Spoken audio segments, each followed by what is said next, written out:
সূরা বাকারার আরেক আয়াতে আল্লাহ বলেন, ইয়া আইয়ুহাল্লাযীনা আমানুত্তাকুল্লাহ হাক্কা তুকাতিহি ওয়া লা তামুতুন্না ইল্লা ওয়া আনতুম মুসলিমুন। আল্লাহ বলেন, হে ঈমানদাররা, তোমরা আমি আল্লাহকে ভয় করো আর মুসলমান না হইয়া মইরো না। তাহলে আমি আপনাদেরকে একটা প্রশ্ন করি, আল্লাহ তাআলা আমাকে আপনাকে বললেন মুসলমান না হইয়া মইরো না, বলেন তো মরা কার হাতে? জোরে বলেন, মরণ কার হাতে? তাহলে আল্লাহ তাআলা তার নিজের হাতে মরণ রেখা আমাকে আপনাকে বলল মুসলমান না হইয়া মইরো না। তাহলে মরণ কার হাতে? আল্লাহ তাআলা বলেন, কুল্লু নাফসিন যায়িকাতুল মাউত, প্রত্যেকটা প্রাণীকে মৃত্যুর স্বাদ ভোগ করতে হবে। অন্য আয়াতে বলেছেন, মিনহা খলাকনাকুম ওয়া ফিহা নুঈদুকুম ওয়া মিনহা নুখরিজুকুম তারাতান উখরা। তাহলে আল্লাহ তাআলা নিজের হাতে মরণ রাইখা আমাকে আপনাকে বলল মুসলমান না হয়ে মইরো না। যদি মরণ আমার হাতে থাকতো তাহলে আমি যৌবনকালে আল্লাহর নাফরমানি করতাম, মরার আগ দিয়ে তওবা তিল্লা করে ভালো হইয়া এরপরে মরতাম। যেহেতু মরণ আমার হাতে না, তাহলে আল্লাহ তাআলা কেন বললেন তুমি মুসলমান না হয়ে মইরো না? এই প্রশ্ন বুঝাচ্ছেন? আল্লাহ বললেন মুসলমান না হয়ে মইরো না, অথচ মরণ আল্লাহর হাতে। তাহলে এই কথা বলার কারণ আছে না নাই? কারণ আছে। আল্লাহ তাআলা আমাকে আপনাকে এই কথাটা বুঝাইলেন, এ দুনিয়ার মানুষ, মরণ যেহেতু তোমার হাতে না, মরণ তোমার জিন্দেগিতে যে কোনো সময় চলে আসতে পারে, যে কোনো সময় তোমাকে মরণ ধরতে পারে। এই জন্য তোমার কাজ হলো 24 ঘন্টা তুমি তোমার দিনকে পরিপূর্ণ করে, পরিপূর্ণ দিনের অনুসরণ করে 24 ঘন্টা তুমি মৌতের জন্য রেডি থাকবা। যে কোনো সময় আমার মৌত চলে আসতে পারে। আল্লাহ আমাকে বললেন তুমি মুসলমান না হয়ে মইরো না। এই জন্য খাঁটি মুসলমান হইয়া খাঁটি ইসলামের মধ্যে ঢুইকা 24 ঘন্টা মৌতের জন্য রেডি থাকতে হবে, যাতে আজরাইল আমাকে যেই সময় নেয় ওই সময় আমি পরিপূর্ণ দিনের উপর আছি। এই জন্য আল্লাহ তাআলা বলেছে, উদ্দেশ্য কি? 24 ঘন্টা আমাকে কি করতে হবে? রেডি থাকতে হবে। বলেন কি করতে হবে? 24 ঘন্টা মৌতের জন্য আমাকে রেডি থাকতে হবে। ঈমান আমল ঠিক। কারণ আমাদের দেশে একটা প্রবাদ বাক্য আছে, আন্ধার ঘরে সাপ, ভৈরা ঘরে সাপ। মানে হলো একটা অন্ধকার ঘরে সাপ ঢুকছে। বলেন তো সাপ কি পুরা ঘরের মধ্যে আছে না যে কোনো এক জায়গায় আছে? এক জায়গায় আছে।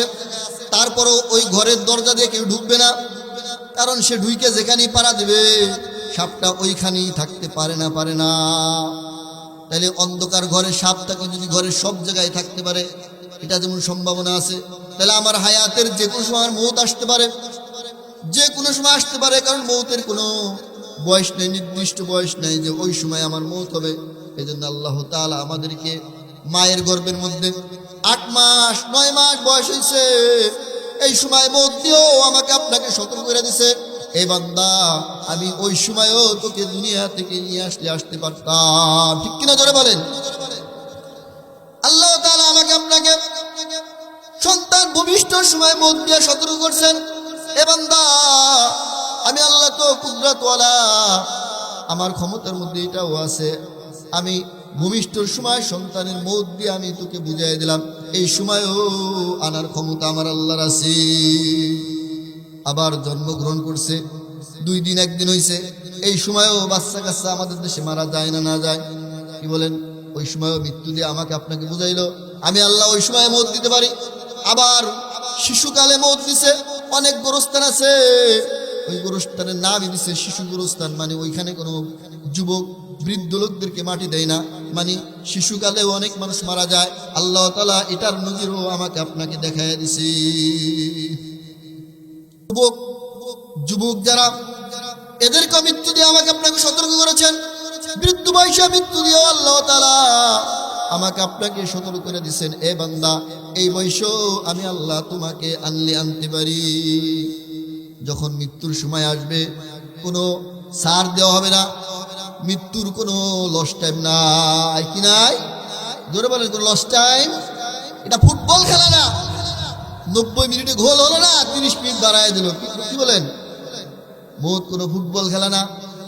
40 বছর বয়স হলে 40 বছর বয়সী নিবে, 2-4 মিনিট বাড়ায় দিবে না। এই জন্য মৌত যদি তোমার সিজদা অবস্থায় আসে, ওই সময় যদি আমার আপনার কাছে আজরাইল আলাইহিস সালাম চলে আসে, তাহলে ওই সময় আমার মৌত হবে, বলবে না সিজদা থেকে মাথাটা উঠাইয়া তুমি আত্মায় তো তাশাহুদুর শরীফ পড়ো, সালাম ফেরাও, তারপরে তোমার মৌত দেই, এমন বলবে? বলেন, এমন বলবে না। রুকু অবস্থায় আমার যদি মৌত থাকে, লেখা রুকু অবস্থায় ফেরেশতা এসে আমার উঠাই নিয়ে যাবে। এ বাবা, একটু চিন্তা করে দেখেন, আমার মৌত যদি আমি বিড়ি টানতেছি, ওই সময় আমার মৌত লেখা থাকে, একটা বিড়ি খাইতে কমপক্ষে 5-4-5 মিনিট সময় লাগে। এ বাবা, আমি বিড়ি টানতেছি, ওই সময় যদি আজরাইল আলাইহিস সালাম এসে আমার জানটা কবজ করে নিয়ে যায়, তাইলে আমার অবস্থাটা কি হবে একটু কল্পনা করে দেখেন। আজরাইল বলবে না বিড়ি টানতেছো, তুমি তো অন্যায় করতেছো, বিড়িটা ফেলাও, ওযু করো, তওবা করো, 2 রাকাত নামাজ পড়ো, এরপর আমি তোমার রূহটা কবজ করে, এমন বলবে? বলেন, এমন বলবে না। করে যার টুকরা যুবক, তুমি ঘন্টার পর ঘন্টা বার চলে বসিয়া বসিয়া পাবজি খেলাও, তুমি ফ্রি ফায়ার খেলাও, ফেসবুক চালাও, ইউটিউব চালাও, মৃত্যু তো অত সময় লাগে না। ওই সময় যদি তোমার মৌত লেখা থাকে, তাহলে ওই সময় তোমাকে নিয়ে গেলে আজরাইল বলবে না তুমি তো ফ্রি ফায়ার পাবজি খেলাইতেছো, এগুলি বন্ধ করে ওযু করে 2 রাকাত নামাজ পড়ো, তওবা করো, আমি তোমার রূহ কবজ করতে আসছি, এই কথা বলবি? তাহলে এই কথা বলবে না। অর্থাৎ যেই সময় আমার মৌতের সময় হয়ে যাবে, ইজা জা আজালুহুম লা ইস্তাখিরুনা সাআতাও ওয়ালা ইস্তাকদিমুন, যখন মৌতের নির্দিষ্ট সময় আসবে, 1 সেকেন্ড আগেও নিবে না, পরেও নিবে না, নির্দিষ্ট সময় আইসা আমাকে নিয়ে যাবে।